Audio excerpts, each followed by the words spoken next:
So in this question देखो, आज के लेक्चर में आगे कंटिन्यू करेंगे। कल हमने क्वेश्चंस किए थे और positive negative work done, types of work done, ये सभी चीज़ें हमने देख ली थी। ठीक है, आज का न्यूमेरिकल देखो, एक बेसिक सा न्यूमेरिकल है, वार्म अप न्यूमेरिकल। क्वेश्चन पूछा है मैंने, find the work done by external force and friction force on mass 10 kg when it is displaced by 5 metre. 50 newton का हम फोर्स लगा रहे हैं 10 kg ब्लॉक के ऊपर, और ये किसी सरफेस के ऊपर रखा है जिसका कोएफिशिएंट ऑफ फ्रिक्शन दिया है 0.1। हमें work done by external force पूछा है। So F S cos theta formula भी पता है हमें। फोर्स कितना है 50, डिस्प्लेस कितना हो रहा है 5, और ये दोनों सेम डायरेक्शन में, तो थीटा कितना होगा 0 डिग्री। सो वर्क डन आया 250 joule plus 250 joule. Work done by friction force, friction कहाँ लगेगा, अपोजिट टू द मोशन, पीछे की तरफ, डिस्प्लेसमेंट आगे की तरफ हो रहा है, दोनों के बीच में angle 180 degree. And generally we know work done by friction is negative, यहाँ से प्रूव भी हो गया, -50 जूल। सो अगर पूछेंगे कि नेट वर्क डन क्या है, work is a scalar quantity, तो वेक्टर जैसा यहाँ पे कोई दिक्कत वाली बात नहीं होती कि एंगल कितना है एक और दूसरे वर्क डन के बीच में। सो सीधा सीधा उसके साइन के साथ हम ऐड कर देंगे। सो 250 plus of -50 that is 200 joule is the net work done. Gautam गंभीर। ओके, या तुम इस तरीके से भी कर सकते हो कि नेट फोर्स यहाँ पे निकालो 50 और फ्रिक्शन फोर्स कहाँ पे पीछे 10। ठीक है, सो 50 minus 10 that is 40। So net force आया 40, डिस्प्लेसमेंट कितना हुआ 5 मीटर। सो इंटू 5 करो तो फिर भी आंसर 200 जूल तुम्हें मिलेगा जब तुम नेट वर्क डन की बात करोगे तो। ठीक है, सो इन दिस क्वेश्चन 2 में देखो, वेक्टर फॉर्म वाला क्वेश्चन पूछा है। फोर्स दिया है वेक्टर फॉर्म में, is applied on a block, और ब्लॉक डिस्प्लेस हो रहा है 2,1,0 से 3,4,2 पे। Find the work done on the block. तो टू अंडरस्टैंड दिस, ऐसे समझो कि ये कोऑर्डिनेट सिस्टम है। पहले ये ए पोजीशन में है 2,1,0 पे ब्लॉक, इसके ऊपर हमने ये फोर्स लगाया 3i cap plus 4j minus 5k cap, और ये डिस्प्लेस हो गया मान लो बी पोजीशन पे जिसके कोऑर्डिनेट है 3,4,2। तो फोर्स तो वेक्टर फॉर्म में है, डिस्प्लेसमेंट कोऑर्डिनेट फॉर्म से हमें वेक्टर फॉर्म में लेके आना है, और ये फॉर्मूला हमें यूज करना है, W is equals to F dot S. So S निकाला हमने 3 minus 2 I cap, 4 minus 1 J cap, 2 minus 0 K cap, final position minus initial position और उसका यूनिट वेक्टर। सो ये बन गया i plus 3j plus 2k। यहाँ पे रख दिया इसे, ये फोर्स और ये डिस्प्लेसमेंट। डॉट प्रोडक्ट में क्या होता है, i डॉट i 1 होता है, j dot j 1, k dot k 1 होता है, i डॉट j 0 होता है। So using that simply dot product का मल्टीप्लीकेशन सबसे आसान होता है, 3 into 1 that is 3, 4 into 3 that is 12, minus 5 into 2 that is -10।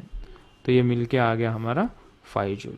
And somebody ask कि सर एंगल कैसे निकालोगे, तो हमने वेक्टर टॉपिक में देखा था, हम इसको लिख सकते हैं ना, इस F S is equals to F S cos theta, ऐसा लिखेंगे।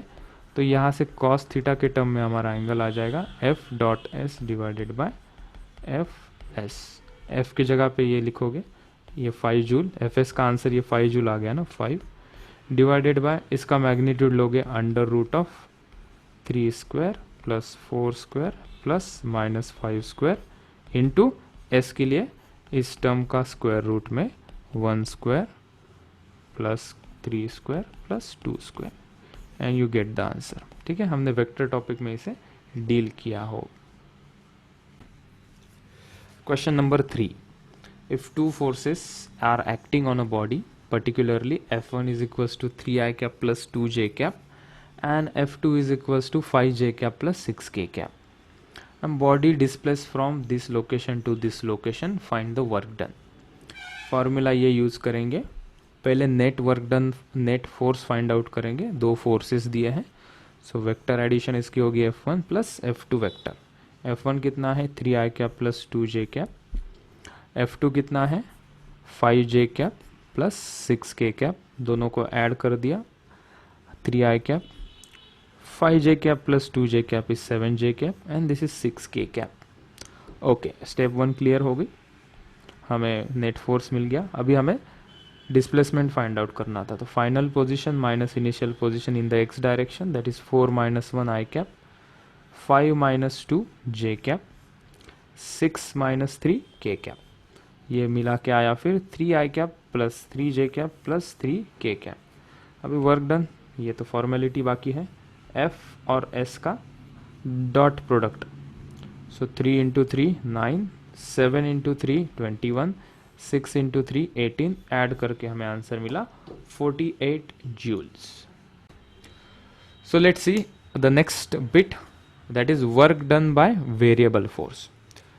लेट्स से कि ये जो फोर्स इस ब्लॉक एम के ऊपर हम लगा रहे हैं वो वेरी कर रहा है विथ रिस्पेक्ट टू पोजीशन। अगर ये वेरी कर रहा है, मतलब मैं इसको खींच रहा हूँ 2 न्यूटन फोर्स लग रहा है, इसके आगे मैं खींच रहा हूँ तो 5 न्यूटन का फोर्स लग रहा है, और इसके आगे लेके जा रहा हूँ तो मैं 10 न्यूटन का फोर्स लगा रहा हूँ। मतलब ये फोर्स कोई गारंटी नहीं कि वो कांस्टेंट है, फोर्स कैसा है, वेरी हो रहा है, हम इसको खींच रहे हैं। ठीक है, अरे मयूर क्लास में ध्यान दे, वहाँ का रेटिंग देते बैठ रहा है, concentrate here. So the force is varying, इसे खींच रहे हैं तो इसको कहेंगे कि वेरिएबल फोर्स है। मैथमेटिकली वेरिएबल फोर्स को रिप्रेजेंट कैसे करेंगे, तो हम लिखेंगे force is a function of, for this particular situation it is a function of position, that is distance. Distance के रिस्पेक्ट में अगर फोर्स चेंज होता है तो इसको हम मैथमेटिकली ऐसा लिखेंगे, F is a function of X, और इसका मीनिंग क्या होता है, force is changing as distance is changing.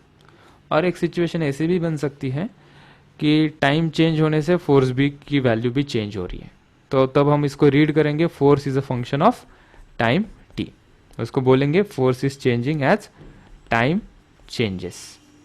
Okay, solve करने का तरीका क्या होता है इस पर्टिकुलर सिचुएशन में जब वेरिएबल फोर्स आता है, तो हम क्या करते हैं कि लेट्स से कि इस ब्लॉक को हमें ओरिजिनली डिस्प्लेस करना है x1 पोजीशन से x2 पोजीशन पे, और फोर्स वेरी है, तो इस समय हम क्या करेंगे, इतना बड़ा डिस्प्लेसमेंट लेने से हम क्या करेंगे, छोटा सा डिस्प्लेसमेंट ले लेंगे हम, कि लेट से कि ये ब्लॉक अपने पोजीशन से टुचुक थोड़ा सा ही हमने डिस्प्लेसमेंट किया dx, मतलब 0.0001 सेंटीमीटर से अगर हम डिस्प्लेस करते तो उसके लिए कितना वर्क डन करना पड़ेगा, तो इसलिए हमने कहा इसको elemental displacement dx। Elemental displacement का मीनिंग काफ़ी छोटा सा डिस्प्लेसमेंट dx, तो ये छोटा सा डिस्प्लेसमेंट के लिए छोटा सा ही वर्क डन लगेगा, तो छोटे से वर्क डन के लिए हमने एक वर्ड लिखा dw।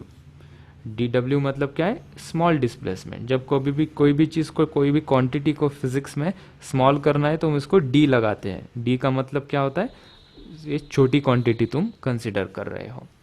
सो यहाँ से यहाँ तक वर्क डन आ जाएगा, force into displacement that is f into D x.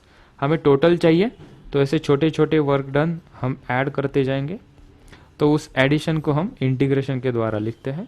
So total work done in displacing from x1 to x2 will be, ये छोटे छोटे छोटे छोटे वर्क डन ऐड करेंगे, तो इंटीग्रेशन ऑफ dw को पुट कर दो f डॉट डी एक्स, यहाँ पे कहाँ से कहाँ तक, तो लोअर लिमिट x1 और अपर लिमिट क्या है इसकी, x2 है।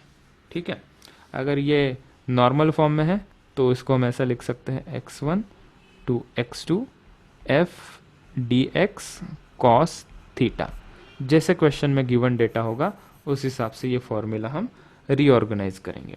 अब ये क्वेश्चन देखो, तो हमने क्वेश्चन दिया है, a block of mass 5 kg is pulled by an external force which depends on its position as F is equals to 4x square plus 2x plus 1 Newton.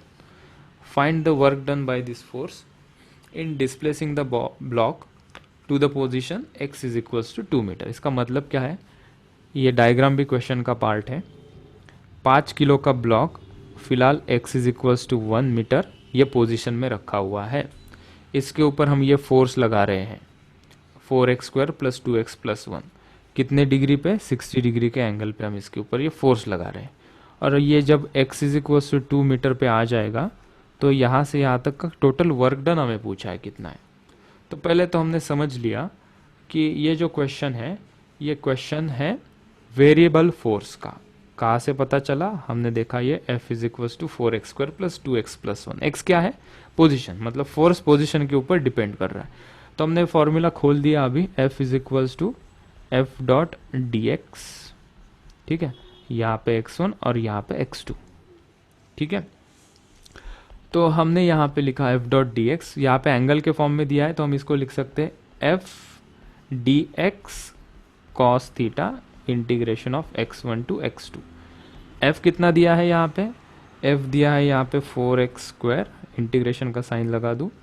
मुझे पहले x1 बताओ, x1 पहले कहा था ये x is equals to 1 metre पे, तो नीचे क्या लिखेंगे हम 1। और x2 कहाँ तक लेके जाना है हमें, x इज इक्वल्स टू 2 पे, तो ऊपर की लिमिट में हम लिखेंगे 2। f की वैल्यू मैं पुट कर रहा हूँ यहाँ पे equation 4x² plus 2x plus 1, ठीक है।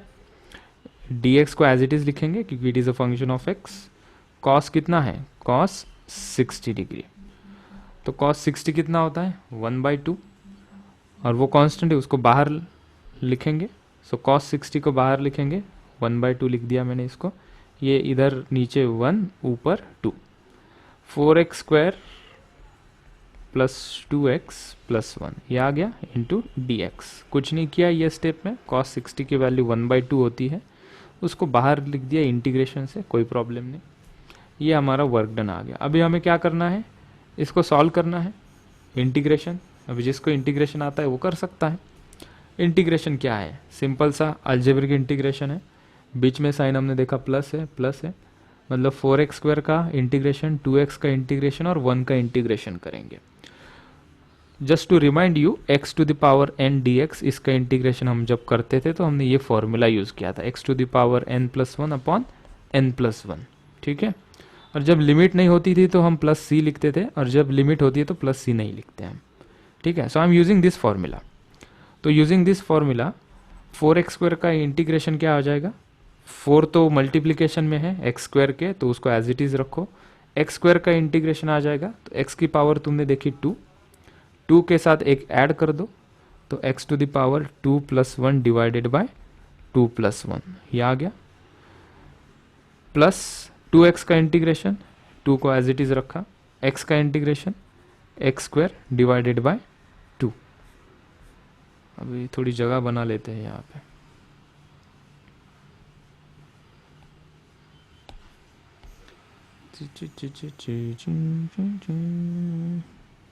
ये छोटा हो जाए थोड़ा, ओके। सो 1 का इंटीग्रेशन क्या आ जाएगा, डिफरेंशिएशन 0 आता है 1 का कांस्टेंट नंबर का, और इंटीग्रेशन एक पावर आ जाती है उसमें, तो लिखेंगे प्लस x, ठीक है।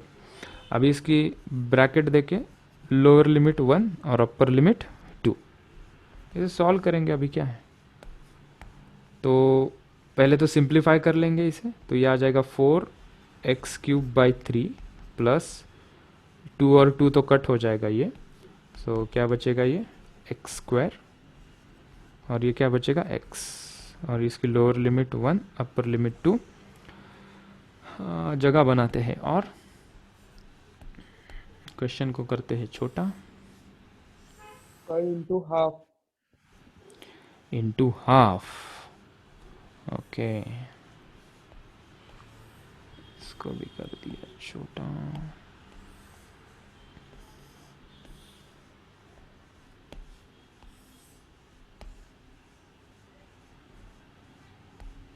और इंटू हाफ, ये इंटू हाफ, ये इंटीग्रेशन के बाहर इंटू हाफ था, इंटू हाफ कर दो, ठीक है।